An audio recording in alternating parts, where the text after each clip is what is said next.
Jmulls of Jmulls Gaming, and I got my negativity out the way yesterday, so let's look to the future, shall we? Always forward, we march ever on. Let's talk about Xenoblade 3's DLC. A hot topic in the Xenoblade community from what I'm finding now that I can actually interact with it and not feel spoilers. It seems like nobody has a freaking clue what it could be. And understandably so, I think there weren't that many open ends or obvious plot threads outside of a couple, I would argue. So let's just sit down, grab a drink. I got some water over here. Yeah, that's some water, some H2O. And let's talk about what I think could be the DLC for Xenoblade 3. Now, for those who are wondering, I am specifically talking about the one coming in December 2023. The Torn of the Golden Country sized story. That's the one I'm talking about. And for the purposes of this video, I'm going on the assumption that Xenoblade 4 is not connected with 3201. I believe that the DLC will probably mark the end of it all for this story. So let's just move from here. So, I see three main possibilities for what the DLC can be. One, a telling of the formation of Origin, where you go out to get parts and construct it, ending with Mobius creating Ionios and imprisoning Melia and Nia, and it just kind of like transitions into Xenoblade 3 like that. They could do that. Or, one of the main popular theories going around because of the one room in the city with all the statues, the DLC could be a telling of the founders forming the first Ouroboros. It could be that. What I think is more likely is option number 3. I believe it to be a sequel follow-up to 3, where possibly a time skip has occurred, maybe like 10 years or something like that, because you want the cast of characters like Noah, Uni, Lance, and Yuran to grow up to be approximately where they were in Ionios. So give them like about maybe 9 to 10 years to grow up. Then after all that, everyone has either started to or maybe has regained the memories of their time as Ouroboros. Or Mobius in the case of Yuran.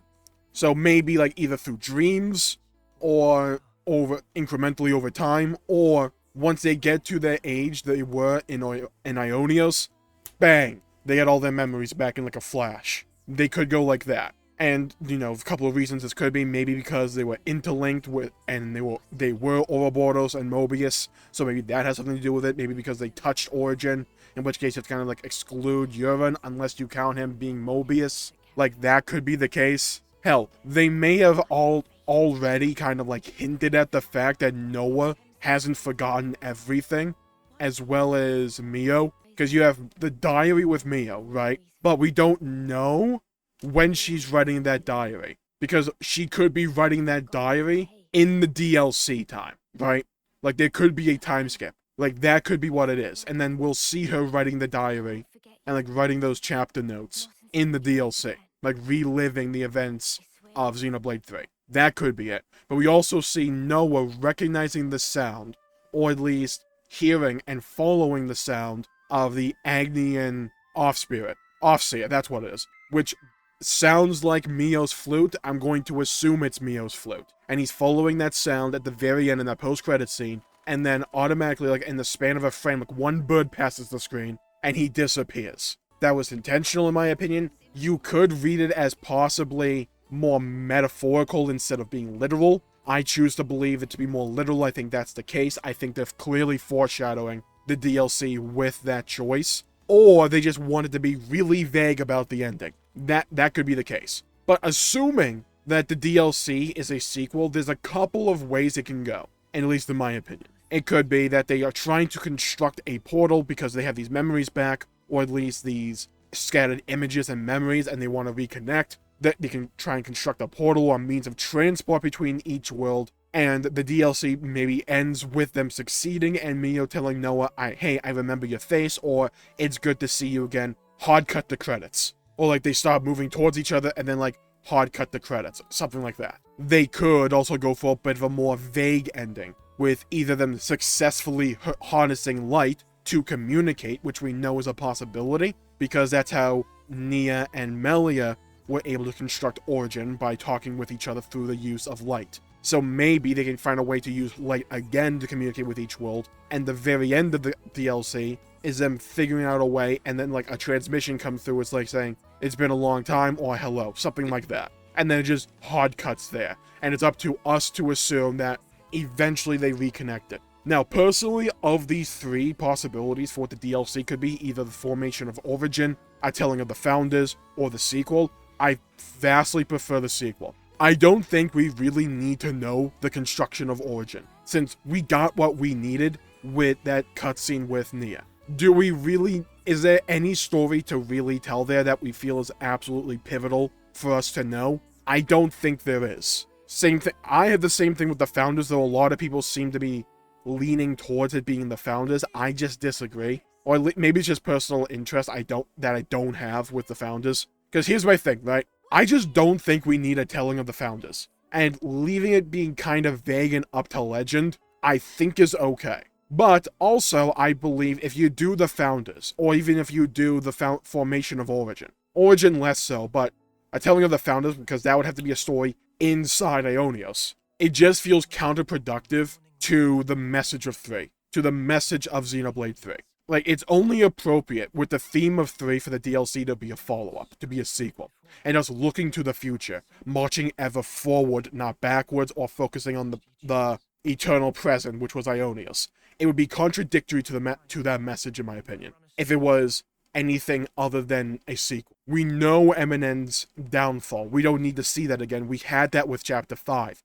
In my opinion, it was nearly perfectly done with Chapter 5. But here's my thing. A telling of the Founders, you can easily see what that party would be. Like, who we would play as. Because we have the statues of the Founders. It's obvious. And you can make the argument, well, if we go with the sequel, who would you play as? We don't have the Agnian group. So do you just forego the interlink mechanic? Is that what you do? And I feel like saying, hey, there might be some complications with the gameplay, I don't think that's a valid excuse, because they can just think of something, right? Like, instead of saying, hey, how do we get them to use the interlink mechanic, you can change the gameplay.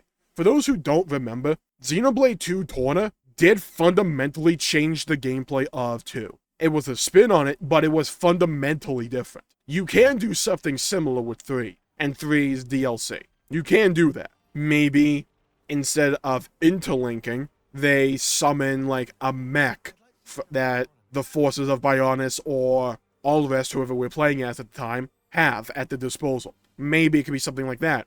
Or maybe for some lore reason, we can use interlink. We have the powers of Ouroboros again, or at least of some variant of Ouroboros. It's possible. Now, what I think could be a cool little twist on it is, instead of it being one like, Torna-length story, what you could do is you can do 2 separate campaigns, where they each happen simultaneously to one another, and if we want the full story, we have to play as both, and it's like one story on Ulvest, and one story on Bionis. I'm using Bionis as like a word for the world of Xenoblade 1 that they ended up in, and Ulvest as the name of the world that the Xenoblade 2 cast are on, right? And you could do that, where each route is like half of the length of Torna, like in terms of gameplay time, but they like work off each other maybe, and like you're telling messages back and forth using light to like solve puzzles.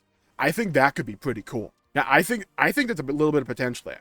I don't think that's what they're going to do, because I think what they want to do is focus on probably one group, and what they would probably do is focus on Noah, Uni, Lance, and Urine. I think that's the group that they will focus on. Maybe make Urine playable, bring Mwambe back, so that's 5 party members, and then maybe have Melia be the 6th party member. They could do that, and what they would do is have it strictly from their perspective, so you are feeling that sense of loneliness and separation from, you know, the group of Senna, Tyon, Mio, Nia, etc. So you feel that sense of separation, and you don't see them till they either reestablish communication or open a passageway between worlds, or something like that. I think that could be an interesting way to go about it, because there's some, like, interesting, you know, overall narrative structure you can do there, and some cool themes and motifs you can work off of. And I really hope that